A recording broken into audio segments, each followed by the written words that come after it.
নমস্কার।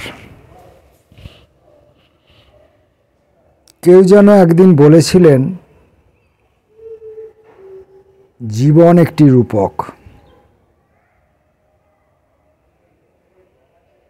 যখন তিনি বলেছিলেন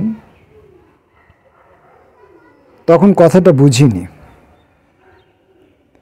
রূপক শব্দটির অর্থও তখন জানতাম না। আসলে জানার বাসনা তো আমার চিরকালই খুব কম। জানার বাসনা কম থাকার জন্য আমি বহু ক্ষেত্র থেকে নিজেকে বঞ্চিত করেছি। জীবনে যে খুব বেশি আমি ঘুরেছি এদেশ সেদেশ তেমন নয়। আমি যে আমার নিজের দেশটাকে খুব করে ঘুরেছি তেমন নয়। আমি যে আমার নিজের রাজ্যটিকে খুব করে ঘুরেছি তেমন নয়। আমি যে আমার জেলাটিকেও আপাদমস্তক জানি তেমন নয়। আমি যে আমার গ্রাম বা শহর, যেখানে আমি জীবনের অনেকটা করে সময় কাটিয়েছি কথাটা বলাটা খানিকটা যেন সেই ছকে বাঁধা বলার মতো হয়ে যায়। আসলে সময় কাটিয়েছি না বলে অন্য কোনো রকমভাবে বলা উচিত। যেন এমনটা মনে হয় যে সময়ের উপর দিয়ে আমি যেন স্বাভাবিকভাবে ভেসে চলেছি অন্য কারো প্ররোচনায়, এবং ভেসেছি যে সেই ভেসে চলার প্রবাহ বা গতিও খুব মন্থর ছিল। এখানে সেখানে ঠেকে আটকে গিয়ে বহু সময় কাটিয়েছি। বহু সময় এই যে নালার মধ্য দিয়ে জল ছোটে, এখানে সেখানে দলার মধ্যে, ঘাসের মধ্যে, কোথাও ফাটা গর্ত বা অন্য কোনো অবাঞ্ছিত কোনো বস্তু যা জলে ভেসে যায় না, যা জলের মধ্যে মাথা উঁচু করে দাঁড়িয়ে আছে, তারা কাউকে যাদের গতি একটু কম, তাদের কাউকে কিছুক্ষণের জন্য আটকে রেখে দিয়ে তাদের সঙ্গে হয়তো কিছু বাক্যালাপ করে। আমার জীবনটিও ওই রকমই একটা ঢিমে স্রোতের মধ্য দিয়ে বয়েছে, আর এখানে সেখানে কিছু ঘটনার সঙ্গে, কিছু পদার্থের সঙ্গে, কিছু সময়ের সঙ্গে আটকে থেকেছে কিছু কালের জন্য। তারা হয়তো আমাকে নেড়ে চেড়ে বুঝেছে, দেখে তারপরে এ কোনো কাজের জিনিস নয় বলে ছেড়ে দিয়েছে। কিন্তু যারা আমাকে আটকালো, যারা আমাকে আমার গতিকে অবরুদ্ধ করলো, আমার কিছুটা সময় যারা হরণ করলো, আমার জীবন থেকে কেড়ে নিল, তারা যে কারা, তারা যে কে, তাদের যে কি পরিচিতি, তা আমার জানা হয়নি। জীবন কেটে গেছে, আবার সেই কেটে গেছেতে এলাম। আমি কেটে গেছে বলতে চাইছি না। জীবন যেন অন্য কারো প্ররোচনায় জীবনের সময়টাকে যেন দুদিক থেকে মুছে দেওয়া হয়েছিল, বারবার করে মুছে দেওয়া হয়েছিল। ফলে আমি অনেক কিছুর ভেতরে আমার ঢোকা হয়নি। অনেক কিছুর যে তার যে পরিধি, তার যে উপরি তলদেশ, সেই উপরের তলদেশটা পুরোটা আমার দেখা হয়নি, পরিধি বরাবর আবর্তন করা হয়নি। তাই রূপক শব্দটার অর্থ কি সেটা তখন জানা হয়নি। পরে যখন রূপক শব্দটার একটা আপাত নিরীহ অর্থ পেলাম, মনে হলো যে রূপকের এই নিরীহ অর্থটি হয়তোবা ঠিক। তখন আমি বুঝতে পারলাম যে যিনি আমাকে বলেছিলেন জীবন একটি রূপক, তিনি আমাকে একটি ধ্রুব সত্য কথা বলেছিলেন। আবার এও বুঝতে পারলাম তিনি আমাকে একটি ভুল কথা বলেছিলেন। এখন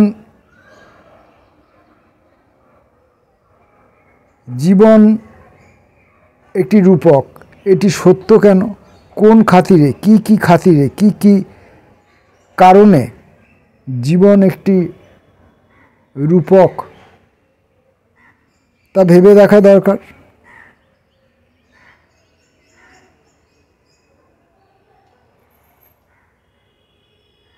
কারণ আমার মনে হয় সময় বা পৃথিবী বা ব্রহ্মাণ্ড বা বিশ্বব্রহ্মাণ্ড যাই হোক, যাবতীয় ঘটনাবলীর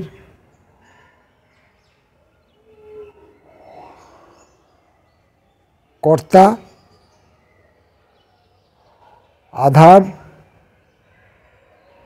নিয়ন্ত্রক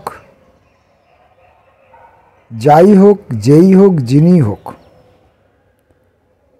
তিনি এক একটি মানুষের জীবনকে আগামী দিনের আরও অনেক মানুষের কাছে নজির হিসাবে রাখতে চান।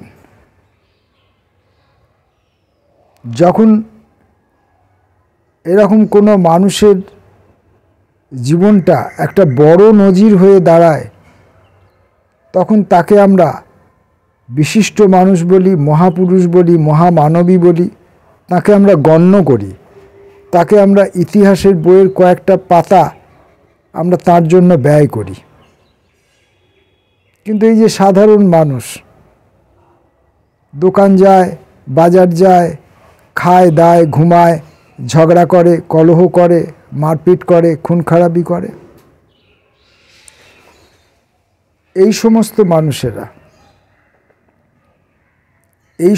মানুষেরা কি অর্থে রূপক? না, এরাও ছোট ছোট সময়ের জন্য, ছোট ছোট ঘটনাবলীর জন্য এবং ছোট ছোট বৃত্তের কিছু মানুষের জন্য রূপক। একজন পরিবারের একজন পুরুষ বা একজন মহিলা, তিনি তার পরিবারের সেই সময়ের অন্য মানুষগুলোর কাছে দৃষ্টান্ত হতে পারেন, অথবা তার উত্তর পুরুষ বা উত্তর মহিলা, পুরুষ বললে আজকাল অনেকে আপত্তি করেন, আসলে নেক্সট জেনারেশনের কথা বলা হয়, পরবর্তীকালে যারা আসছেন তাদের কথা বলা হয়। তো তাদের কাছে ওই পরিবারের সেই আগামী দিনের সদস্যদের কাছে তিনি একটি নিদর্শন হতে পারেন, অর্থাৎ তিনি জীবনের একটি রূপক হতে পারেন, বা তিনি জীবনের বহু ঘটনার বা কোনো কোনো ঘটনার রূপক হতে পারেন। সে কারণে জীবনকে রূপক বলা যেতে পারে। আবার যখন এইরকম কোনো একজন ব্যক্তি একটা বৃহত্তর এলাকার জনগোষ্ঠীর কাছে নিদর্শন স্বরূপ প্রতিভাত হন, বা সমগ্র মানব জাতির কাছে একটা উল্লেখযোগ্যতা অর্জন করেন, সেই সমস্ত মানুষও একটা শ্রেষ্ঠত্বের রূপক হিসাবে পরিগণিত হন। আসলে তার মাধ্যমে আমরা অন্য কিছু বলতে চাইছি, অন্য কথা বলতে চাইছি। আমরা বলতে চাইছি, কথাটা বলা হয়তো ভুল, সৃষ্টি বা স্রষ্টা, যদি স্রষ্টা বলে কিছু থাকেন, আর না হলে সৃষ্টি, না হলে সময়, না হলে ঘটনাবলী, সময় এই ভদ্রলোকের ভেতর দিয়ে, সেই মানুষটির ভেতর দিয়ে এরকম অনেক কিছু কথা বলতে চেয়েছেন। তিনি একজন রূপক।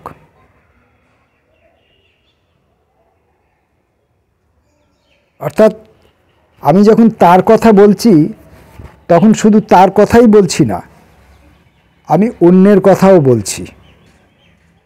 আমি যখন তার কথা বলছি তখন শুধুমাত্র তার কথাই বলছি না, আরও অন্য অনেকের কথা বলছি। একটা বৃহত্তর অংশের মানুষের কথা বলছি, একটা জাতির কথা বলছি।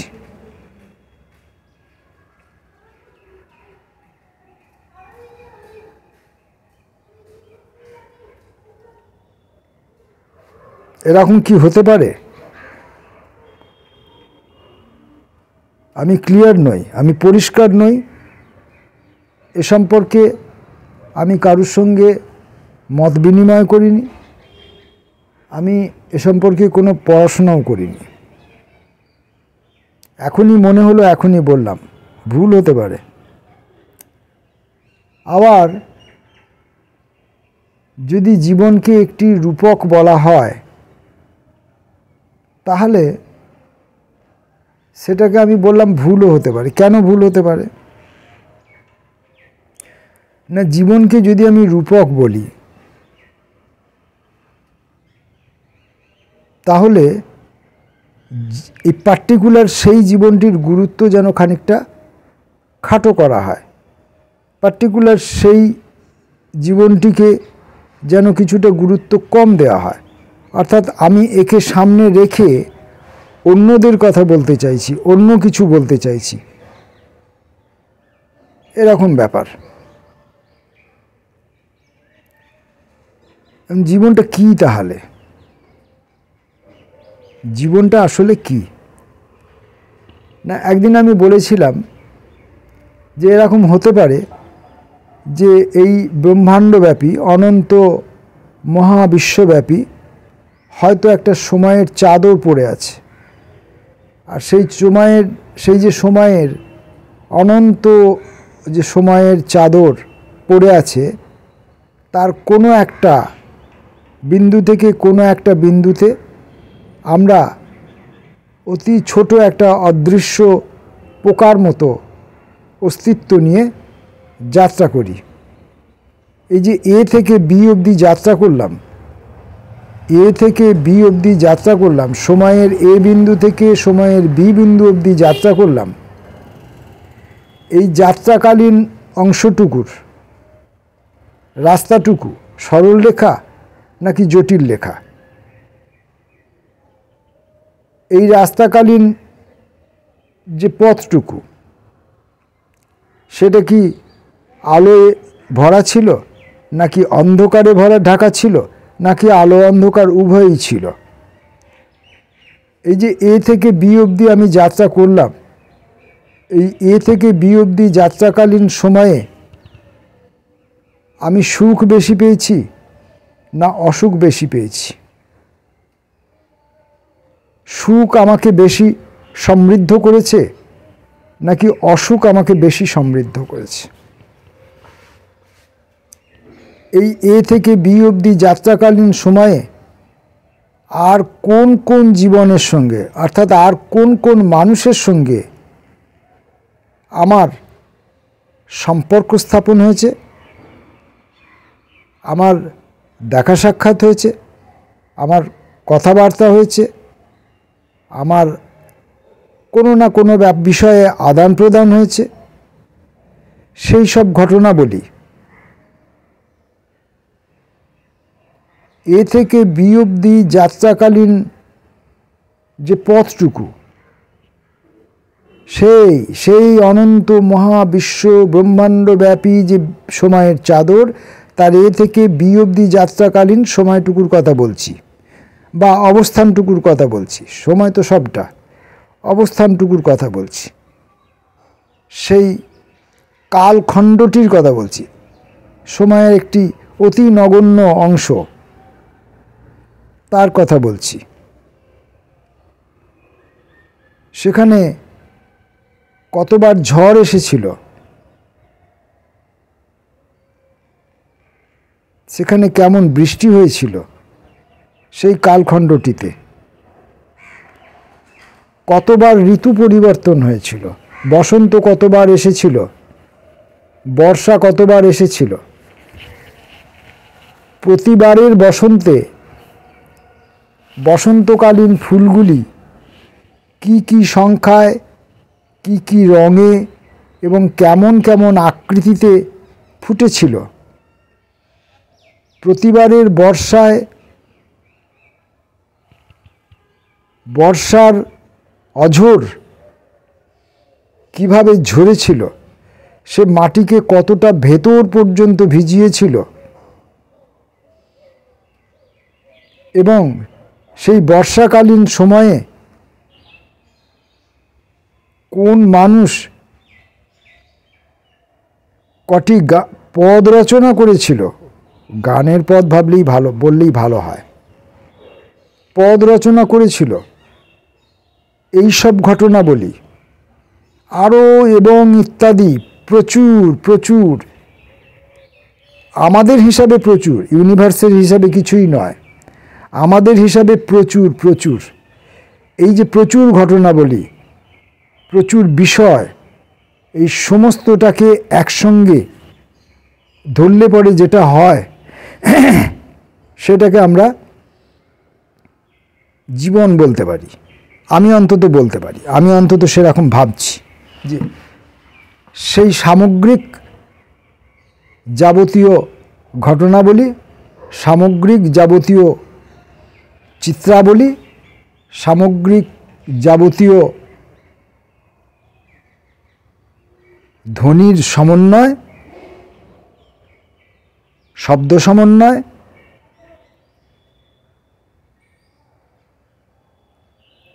আলো ছায়া ইত্যাদি সব মিলিয়ে জীবন। এবং এই যে ঘটনাবলী, এই যে চিত্রাবলী, এই যে ধ্বনি সমূহ, এগুলোর যে রেশিও বা অনুপাত, এগুলো এক এক মানুষের ক্ষেত্রে এক এক রকমের হয়ে থাকে। সমস্ত মানুষের ক্ষেত্রে এক রকমের হতে পারে না, কিছু না কিছু তফাৎ থাকবেই। যেমন আমাদের এই যে আঙুলের মাথায় এই যে আপনার যে ছাপ, আঙুলেতে যে ছাপ থাকে, বা আমাদের এই যে চোখের ভিশন প্রত্যেকের আলাদা হয়, যা দিয়ে এখন আধার কার্ড তৈরি হচ্ছে। আধার কার্ডে এই চোখের ভিশন বা আঙুলের এই ভেতরে যে, এটাকে কি বলবো আমি তো ঠিক শব্দ মুখে আসছে না, এই যে ব্যাপারটা থাকে, যে চিত্রটি, যে মানচিত্রটি থাকে আঙুলের মাথায়, প্রত্যেকটি আঙুলের মাথায় একটা নদী বা সমুদ্রের জলের মধ্যে যে ঘূর্ণনটা হয়, সেই জাতীয় একটা চিত্র, একটা নাভি, তার যে ছবিটা, সেটা প্রত্যেক মানুষের আলাদা আলাদা হয়। চোখের ভিশন প্রত্যেকের আলাদা আলাদা হয়, তা দিয়েই আমাদের আধার কার্ড নির্ণয় হয়। তো সেরকম প্রত্যেকটা মানুষের ভেতরে এই সব ঘটনাবলীর ঘটা, তার বিন্যাস, তার অবস্থান, তার ইম্প্যাক্ট, এবং তার সঙ্গে আর কোন কোন মানুষের জীবন ইন্টারাক্ট করছে, ক্রিয়া প্রতিক্রিয়া হচ্ছে, সেগুলো প্রত্যেক মানুষের সঙ্গে প্রত্যেক মানুষের আলাদা আলাদা রকমের। তাই প্রত্যেকটা মানুষের জীবন আলাদা। তাই যখন এই প্রত্যেকটা মানুষের জীবন আলাদা, তখন আমি জীবনকে রূপক বলতে পারি না।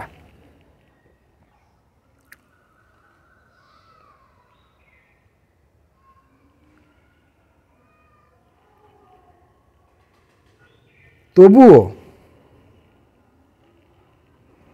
আমরা কথায় বার্তায় রূপকের আশ্রয় নিয়ে থাকি। আমরা কবিতার মধ্যে রূপক ব্যবহার করে থাকি।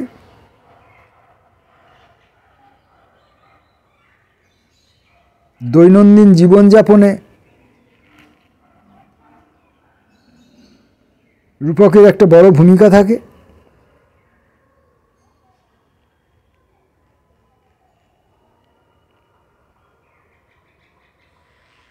এইভাবে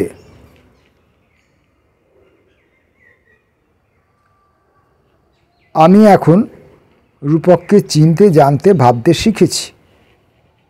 এটা ভুল হতে পারে, কারণ ভুল হওয়া স্বাভাবিক এই কারণে যে রূপক সম্পর্কে যদি কোথাও কোনো সংজ্ঞা লেখা থাকে বা একাধিক সংজ্ঞা লেখা থাকে, বিশেষ করে দগ্ধ বিদগ্ধ লোকেরা যদি কোথাও কিছু লিখে গিয়ে থাকেন রূপক সম্পর্কে, আর তাঁদের সেই লেখা, তাঁদের সেই ধারণার সঙ্গে যদি আমার ধারণা না মেলে, তাহলে অবশ্যই আমার ধারণাটি ভুল।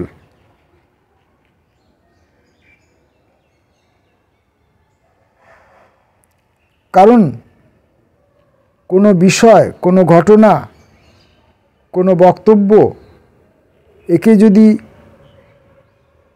অন্য কিছু দিয়ে চিহ্নিত করা না যায়, আইডেন্টিফাই করা না যায়, তাহলে সেটাকে আমরা ভুল বলেই ধরে নিতে পারি।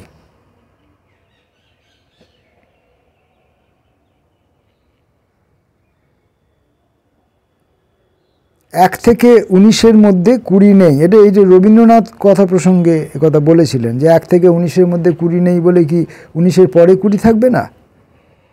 কিন্তু 1 থেকে 19-এর মধ্যে যেহেতু 20 নেই, তাই এই 1 থেকে 19-এর মধ্যে 20-র কোনো অস্তিত্ব নেই, বা 20 শব্দটি এখানে ভুল।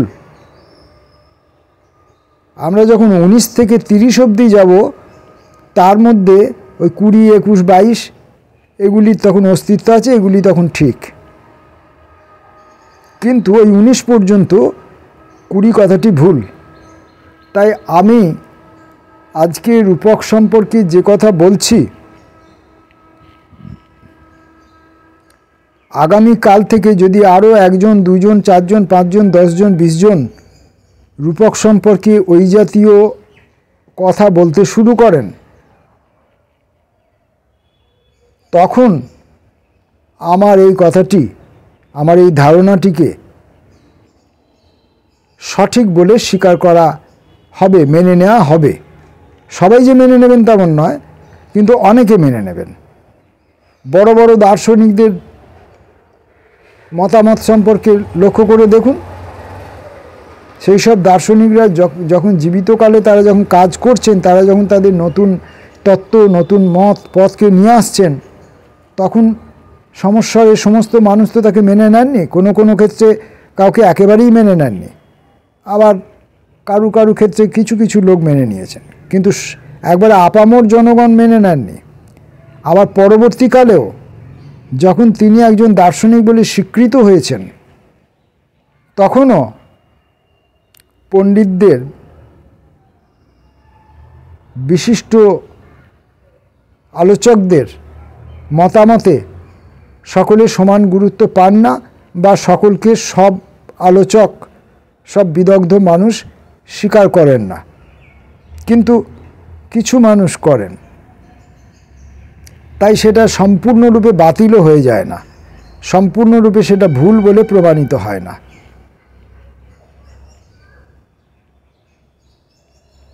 এখন এই যে আমি কবিতার কথাই যদি ভাবেন, আমরা কবিতা লিখছি, কবিতার মধ্য দিয়ে আমি কি বলছি? আমি কি আজকে আমার সকাল থেকে যাবতীয় যা ঘটনাবলী ঘটল, সেগুলো কি আমি কবিতার মধ্যে লিখেছি? যেমন যেমন করে ঘটছে তেমন তেমন করে। এমনভাবে লিখতে হবে যে যেটি লিখব সেটিই তার বক্তব্য, অন্য কিছু নয়। তেমন কি করেছি? করিনি। তাহলে আমার নিজস্ব কিছু কথাকে আমি কিছুটা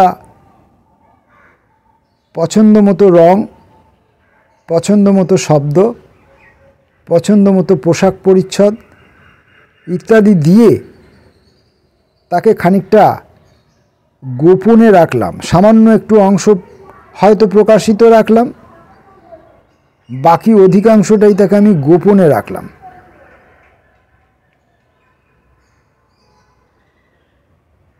এবং যে জিনিসগুলোর আশ্রয়ের মধ্যে আমি তাকে রাখলাম, সে প্রত্যেকটি জিনিস এক্ষেত্রে রূপক। রূপকের আড়ালে আমি জীবনকে লুকিয়ে রাখছি।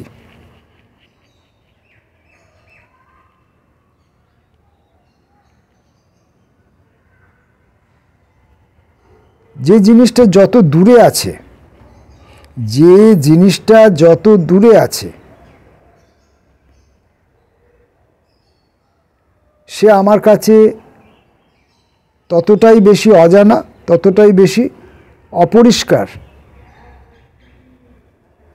যখন আমি একজন সাধারণ মানুষ, যখন আমি একজন তথ্য সন্ধানী মানুষ।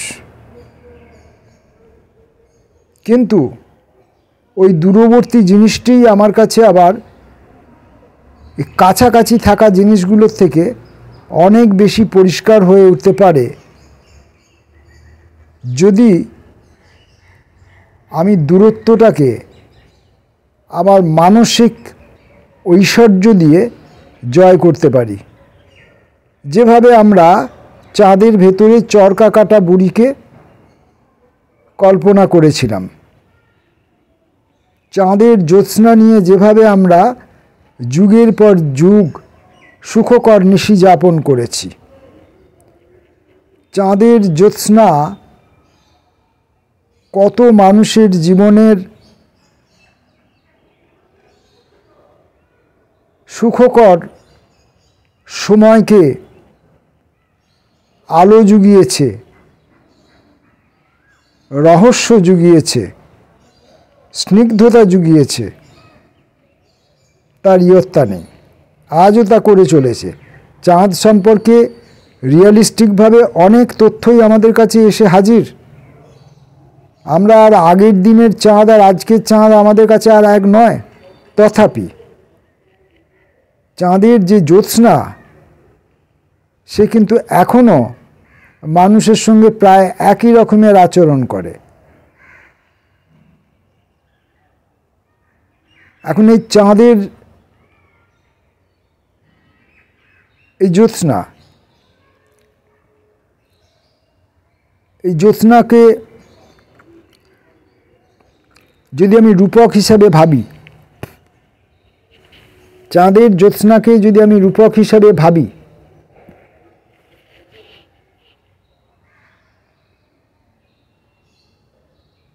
তাহলে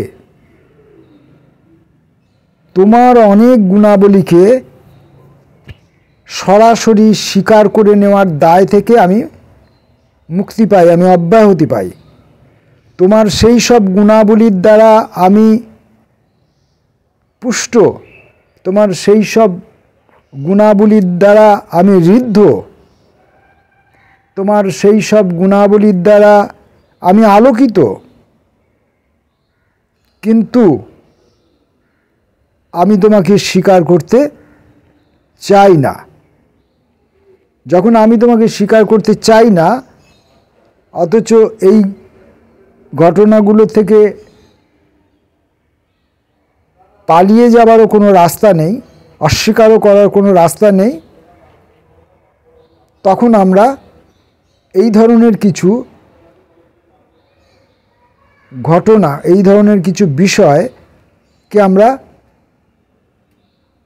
ব্যবহার করি রূপক হিসাবে।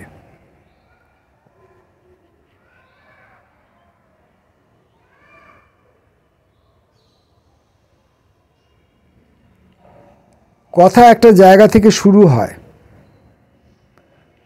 যে কোনো কথা সে একটা জায়গা থেকে শুরু হয়, তারপর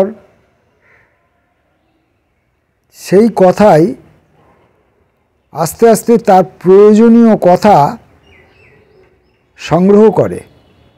একটি কথা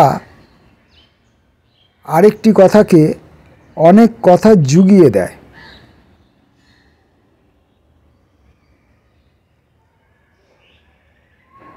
যে সমস্ত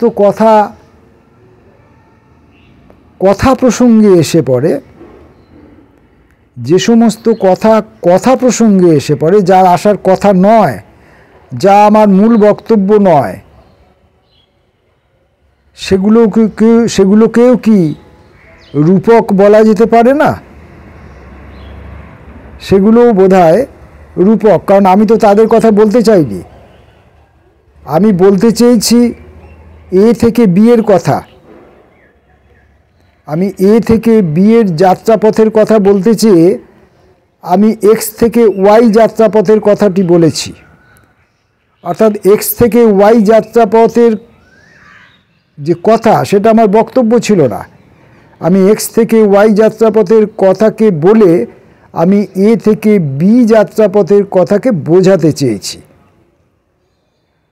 এই যে এ থেকে বি অবধি যাত্রাপথ, সেটা কতটা ছোট এক্স ওয়াই যাত্রাপথের তুলনায়, বা কতটা বড়, এটা বোঝাতে চেয়েছি।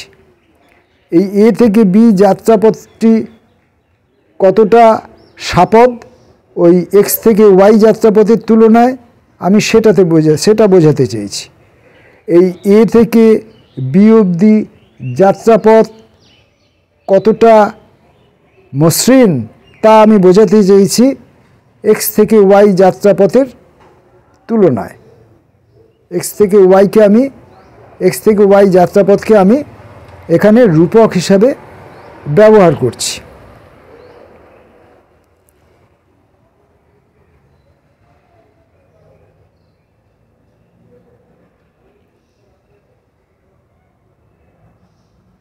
বেলা পড়ে এলো, এর আগের অনেক ভিডিওতে বলেছি বেলা পড়ে এলো। এখন এই যে বেলা পড়ে এলো কথাটা আমি বলছি, আমার এই 65 বছর বয়সের জীবনে এই বেলা পড়ে আসাকে কি লোকে আক্ষরিকভাবে নেবেন না। যারা চিন্তাশীল ব্যক্তি, যারা একটি কথার অনেক অর্থ খুঁজতে চান, একটি বক্তব্য থেকে অনেক বক্তব্য অথবা অন্য আরেকটি বক্তব্য যারা খুঁজতে চান বা যারা পেয়ে যান স্বাভাবিকভাবে, তারা এই বেলা পড়ে যাওয়াকে আক্ষরিক অর্থে দিন শেষ হয়ে যাওয়া, সূর্য অস্ত যাওয়ার, নিছক সূর্য অস্ত যাওয়ার কথা বলে তারা মনে করবেন না। এটাই স্বাভাবিক। তাহলে এই যে বেলা পড়ে এলো, এই কথাটা কেমন যেন নিজেই রূপক হয়ে উঠল। এরকমভাবে আমাদের জীবনে কোনো মানুষ রূপক হয়ে ওঠেন। আমার জীবনেও বেশ কয়েকজন মানুষ রূপক হয়ে উঠেছেন। কিসের রূপক? না আমার বেড়ে ওঠার রূপক, আমার বেড়ে না উঠতে পারার রূপক, আমার জেনে ওঠার রূপক, আমার জানতে না পারার রূপক, আমার হয়ে ওঠার রূপক, আমার হয়ে না উঠতে পারার রূপক। এরকম বিভিন্ন রকমভাবে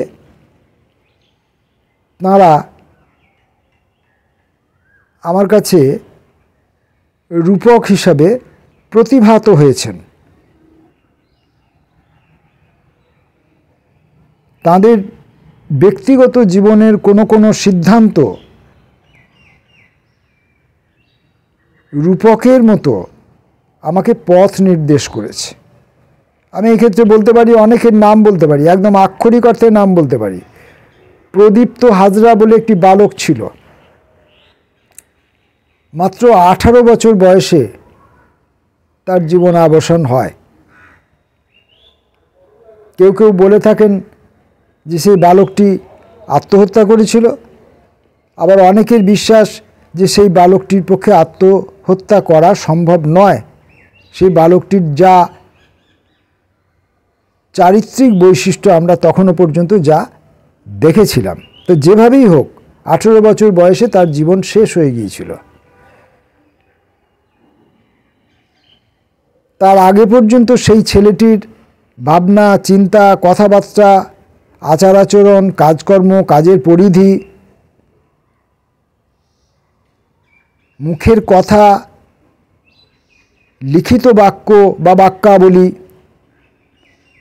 এত বেশি পরিণত মানুষের মতো ছিল, যা আমাদের অনেক বৃদ্ধ বালককে উপযুক্ত করে তোলার জন্য শিক্ষক হবার মতো ক্ষমতা রাখত। সেই ছেলেটির নাম ছিল প্রদীপ্ত হাজরা। সেই প্রদীপ্ত হাজরা খুব অল্প বয়সে, ওই 18 বছর বয়স বললাম, 18 বছর বয়সের মধ্যেই সে প্রায় 50-60 বছর বয়সের যে একটা জীবন, একটি প্রবীণ মানুষের জীবনের যাবতীয় পর্যায়গুলিকে সে অতিক্রম করে ফেলে খুব দ্রুততার সঙ্গে। এই সব পর্যায়গুলো তার জীবনে সে অতিক্রম করে ফেলে। তার হাতে বোধহয় খুব সময় কম ছিল, তাই তাকে একটা দীর্ঘ জীবন যাপন করার জন্য একটা দীর্ঘ সময় ব্যয় করার সময় তার ছিল না। অর্থাৎ ওই এ থেকে বি অবধি যে যাত্রাকালের যে অবস্থানটুকু, কালখণ্ডটির কথা বলছি, সেই কালখণ্ডটি তার ক্ষেত্রে আরও কম ছিল। অথচ তাকে ওই একজন প্রবীণ মানুষের জীবনের যে যাবতীয় ঘটনাবলী, সেই সমস্ত ঘটনাবলী তাকে হাতছানি দিয়েছিল, যার ফলে সে প্রাপ্তবয়স্ক মানুষের যাবতীয় সিদ্ধান্ত নিজের জীবনে প্রয়োগ করল। সোজা কথা একটু ভেঙে বলি, সে ছাত্র অবস্থাতেই বিবাহিত পারিবারিক জীবনে প্রবেশ করে ফেলল এবং তজ্জনিত কারণে তার পরিবার এবং ওই মেয়েটির পরিবার, উভয় পরিবারের মধ্যে যে যাবতীয় যা কিছু অপ্রীতিকর ঘটনাবলী হাজির হলো একে একে রঙ্গমঞ্চে, সেগুলোর সঙ্গে সে মুখোমুখি হলো। এই সব ঘটনা যখন শেষ হয়ে গেল, আর প্রবীণ মানুষের জীবনের আর কোনো ঘটনা তার জন্য পড়ে রইল না। অভাব, দুঃখ, দারিদ্র্য, লাঞ্ছনা, বঞ্চনা, অত্যাচার, নিপীড়ন, সর্বোপরি প্রেম ভালোবাসা, এই সব যখন তার ভোগ বা উপভোগ যাই বলুন করা হয়ে গেল, তখন হয়তো তার ওই কালখণ্ডটি শেষ হয়ে গেল। আর কালখণ্ডটি শেষ হয়ে যাওয়ার জন্য সে চলে গেল। তো ফলে ওখান থেকে ওই জীবনটি আমার কাছে একটি রূপক হিসাবে আমার কাছে প্রতিভাত হলো, এবং আমি ওখান থেকে ওই রূপকের মাধ্যমে আমি একটি শিক্ষা পেলাম যে ধীরে চলোর শিক্ষা পেলাম। তাই প্রদীপ্ত হাজরা রূপকার্থে আমার একজন শিক্ষক। অনুরূপ আর এক কবি বন্ধু আমার ছিলেন, অনিকেত পাত্র। তিনিও আত্মহত্যার পথ বেছে নিয়েছিলেন এবং যে সমস্ত অপ্রীতিকর পারিবারিক কারণে তিনি বলি হলেন, সেই সব অপ্রীতিকর ঘটনাবলীকে কিভাবে অতিক্রম করতে হয়, এবং অতিক্রম করার ক্ষেত্রে একটা কথা মনে রাখতে হবে, এই অপ্রীতিকর ঘটনাবলী যখন আপনার সামনে হাজির হবে, ঘটনাবলীগুলো তো নিজে নিজে হাজির হয় না, একটি চরিত্রের মাধ্যমে হাজির হয়, তখন সেই চরিত্রগুলো তাদের দাবি কিন্তু ছাড়বে না। তারা কিন্তু তাদের দাবি আপনার কাছ থেকে আদায় করবে। তখন আপনাকে কী করতে হবে না, আপনাকে আপনার অধিকার ত্যাগ করতে হবে। আপনাকে আপনার সমস্ত অধিকার একে একে ত্যাগ করতে হবে। এই ত্যাগ করতে করতে করতে করতে প্রারম্ভিক আপনি আর জীবনের শেষ আপনি দুটো আলাদা মানুষে পরিবর্তিত হবেন। যে মানুষ আপনি ছিলেন আর এখন আপনি যে মানুষ হলেন, দুটি এক নয়। এটা জীববিজ্ঞানভাবেও যেমন সত্য, তেমনি এই মনোবিজ্ঞানের ভাষাতেও সত্য। জীববিজ্ঞানের ভাবেও সত্য। এই আলোচনা হয়তো আমি আগে কোথাও করেছি বা অন্য কারো আলোচনায় আমি শুনেছি যে আমাদের শরীরে প্রতি মুহূর্তে কিছু কোষ জন্মাচ্ছে এবং অনেক কোষ মারা যাচ্ছে। আমাদের জীবনের আভ্যন্তরীণ যে সিক্রিয়েশন, ক্ষরণ বা আভ্যন্তরীণ আমাদের শরীরের যে যন্ত্রপাতিগুলি, যে অঙ্গ প্রত্যঙ্গগুলি, সেটা আভ্যন্তরীণই হোক আর বাহ্যিকই হোক, তাদের যে ব্যবহারিক প্রণালী, ব্যবহারিক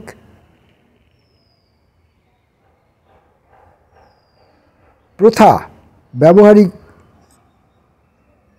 যোগ্যতা বা ক্ষমতা, সেসবগুলো ওই কালখণ্ডের এ থেকে বি অবধি যাওয়া যাত্রাকালীন সময়ে পরিবর্তিত হতে হতে যায়। ফলে আমরা পরিবর্তিত হয়ে যাই। আর এই যখন পরিবর্তিত আমরা হচ্ছি, এই পরিবর্তিত হতে আমাদের এইরকম কিছু রূপক আমাদেরকে সাহায্য করে, আমাদেরকে সিদ্ধান্ত নিতে, আমাদেরকে শিক্ষিত হতে, আমাদেরকে আপোস করতে, আমাদেরকে মেরুদণ্ড বাঁকাতে শেখায় বা সাহায্য করে। সেটা ভালো অর্থেই নিন, খারাপ অর্থেই নিন, যেভাবেই বলুন। বেঁকে যাওয়া প্রকৃতির একটি অনিবার্য ঘটনা। একে আপনি শত খারাপভাবে ব্যাখ্যা করলেও কিছু যায় আসে না সেই ঘটনাটির, কারণ এটি একটি প্রাকৃতিক সত্য। মানুষ বৃদ্ধ হলে বেঁকে যায়, গাছ ফলের ভারে বেঁকে যায়, আরও বড় হলে গাছ যখন অশক্ত হয়ে পড়ে সে বেঁকে যায় এবং ভেঙে যায়। মাটি যখন তাকে আর ধরে রাখতে পারে না তখন গাছটি বেঁকে যায় বা হেলে পড়ে। একটি বড় অট্টালিকা বেঁকে যেতে পারে, হেলে যেতে পারে, ভেঙে যেতে পারে, যায়ও। তাই বেঁকে যাওয়া একটি অনিবার্য প্রাকৃতিক ঘটনা। একে নিন্দাবাদ বা সাধুবাদ যেরকম উপহারই আপনি তাকে দিন না কেন। তো এই সব ঘটনাবলী কোনো মানুষের মাধ্যমে, কোনো একাধিক মানুষের মাধ্যমে, কোনো বস্তুর মাধ্যমে রূপকার্থে আমাদেরকে শিক্ষিত করে তোলে। এই শিক্ষিত মানে আমি সবসময় পজিটিভ শিক্ষার কথা বলছি না, শিক্ষিত বা অশিক্ষিত। অশিক্ষাটাও একটা শিক্ষা, অশিক্ষাটিও একটি শিক্ষা। কারণ এই অশিক্ষাটি আমি যে জীবনে উপনীত হচ্ছি সেই জীবনে আমাকে নিয়ে এসে হাজির করছে। আমি বাজার থেকে সুমিষ্ট ফল কিনে আনছি টাকা দিয়ে, সে যা দাম বলেছিল তাকে আমি তার থেকে কম দাম দিয়েছি, অর্থাৎ দাম দেবার সময় তাকে আমি বঞ্চিত করেছি। ওজনের সময় তাকে আমি বলেছি তুমি ওজন ঠিক করো, ওজনে পাল্লা ঝোঁকাও, তুমি কি সোনা ওজন করছো না, পাল্লা ঝোঁকাও। অর্থাৎ সেখানে আমি কিছু পরিমাণ বেশি নিয়েছি, তাকে বঞ্চিত করেছি। তারপর আমি ঘরের ভেতরে বসে বসে সেই ফল ভক্ষণ করেছি। অথবা সেই ফল আমি অন্য কারুর সামনে বসে বসে ভক্ষণ করেছি যাকে আমি তার ভাগ দিইনি। সেই ফলটির স্বাদ কেমন তা জানবার বুঝবার অধিকার আমি যাকে দিইনি, আমি তার সামনে বসে বসে ভক্ষণ করেছি। অথবা আমি সমবিব্যাহারে আমার সব বন্ধু বান্ধব আত্মীয় স্বজন ভাই বোন সবাইকে একসঙ্গে নিয়ে আমি সেই ফল আহার করেছি। আমার বাড়িতে একটি কাঁঠাল হয়েছে, বড় কাঁঠাল, তো সেই বড় কাঁঠাল তো আমি একা খেতে পারবো না, তখন আমি পাড়া প্রতিবেশী সবাইকে নিয়ে সেই কাঁঠালটি ভেঙে ভাগ করে খেতে বসেছি। এই যে ঘটনা, এই 3 রকমের ঘটনা, তাকে দামে বঞ্চিত করা, ওজনে বেশি নিয়ে তাকে বঞ্চিত করা, একা একা খাওয়া, কাউকে জানতে না দেওয়া, বা কাউকে জানিয়েছি কিন্তু তাকে ভাগ দিইনি, অথবা সবারই সঙ্গে খেয়েছি। এই সব ঘটনাগুলি তো রূপক, আর এই সব ঘটনাগুলোই আমার চরিত্র নির্মাণে সহযোগিতা করেছে। এই রূপক স্বরূপ ঘটনাগুলি আমাকে চরিত্র নির্মাণে সহযোগিতা করেছে। সেই রূপক ঘটনাগুলির দ্বারা নির্ধারিত হয়েছে আমি মানুষটি কেমন হব, আমি কি স্বার্থপর হব, আমি কি আত্মসুখী হব, আমি কি সবাইকে নিয়ে চলতে পারবো, আমার নিজের যা কিছু আছে আমি সবারই মধ্যে বিতরণ করতে বিশ্বাসী হব, ইত্যাদি সব বিষয়, এসব ঘটনা, এই সব ঘটনাই রূপক।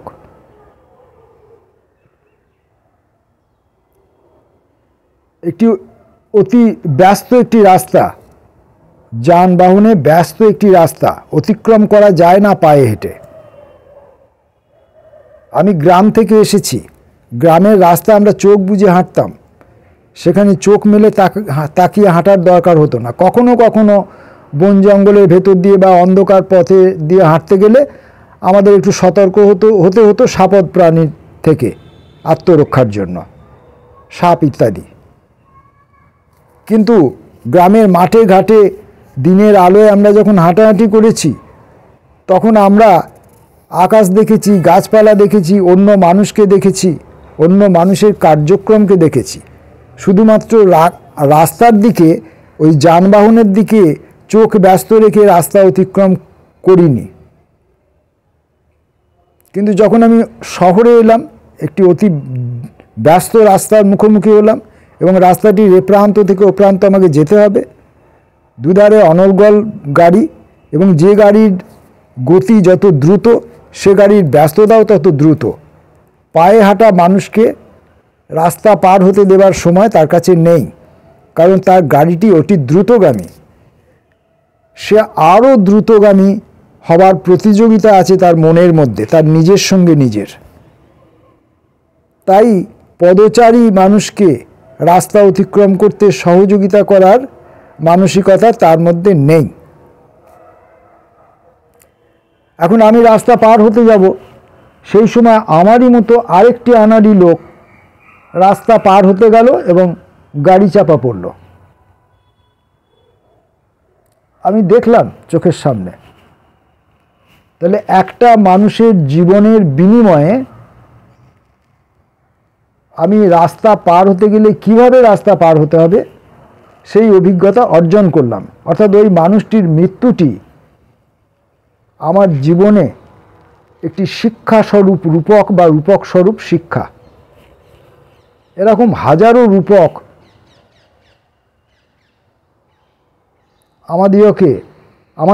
আমাদিগকে নয়, ভুলবশত বলে ফেলেছি, হয়ে যায় মাঝে মাঝে পুরনো কিছু জিনিস আমাদের মুখে চলে আসে, পুরনো ভাষা, পুরনো কথা, পুরনো মনোবৃত্তি, পুরনো দিনকাল, পুরনো আচার ব্যবহার আমরা করে ফেলি। সেগুলো রূপক কিনা আমি জানি না, হতেই পারে। তো এত যে রূপকের কথা আমি বললাম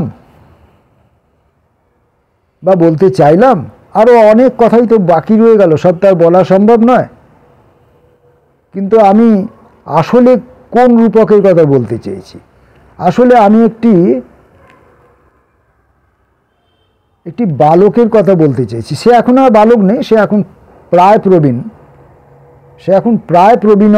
প্রবীণের দিকে যাত্রা শুরু করেছে। সে এখন এক ভদ্রলোক।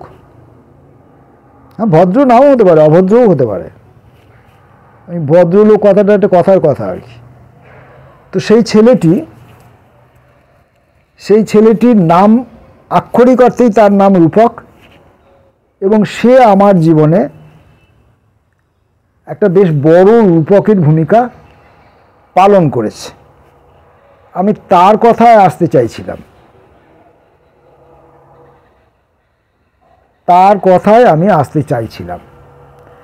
তার সাফল্য, তার ব্যর্থতা, তার ভালো, তার মন্দ, সব কিছু আমাকে ভেঙে চুরে গড়ে উঠতে সাহায্য করেছে। অর্থাৎ সেই রূপক নামের ছেলেটি, রূপক এই তার নাম, রূপক তার নামপদ বিশেষ্য, এই নামের যে ছেলেটি, এই রূপক নামের ছেলেটি, সে তার জীবন, আচরণ, চালচলন, কথাবার্তা, পড়াশোনা, সততা অসততা, ভালো মন্দ, উচিত অনুচিত, সব কিছু দিয়ে সে যখন আমার সামনে তার ওই কালখণ্ডটিকে অতিক্রম করছিল, জীবনের কালখণ্ডটিকে এখনো করে চলেছে,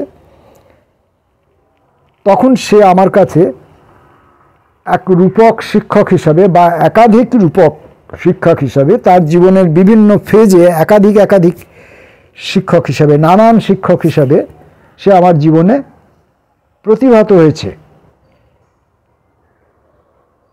সে আমাকে শেখাবো বলে শেখায়নি, আর আমি তার কাছে, তার পায়ের কাছে বসে হাঁটু মুড়ে বা পা ভাঁজ করে বসে শিখেছি এমনও নয়। কিন্তু ওই যে রূপক হিসাবে আমার জীবনে একজন শিক্ষক হয়ে উঠেছে। এরকম অনেক, কোথাও কোনো মণিরত্ন, কোথাও কোনো মহাকবি, কোথাও কোনো রাজাধিরাজ। আমি এগুলো, এই সব যে বলছি এগুলোর পেছনে একজনের নাম। যেমন মহাকবির নামের পরিবর্তে আপনি ধরতে পারেন জয়দেব। মণিরত্ন আমি যে কথা বললাম তার মধ্যে আপনি আমাদের ধরে নিতে পারেন মণিশঙ্কর বলে একটি যুবকের নাম। আমি যে রাজাধিরাজের কথা বলছি তার মধ্যে আপনি ধরে নিতে পারেন যে মহামতি অশোক।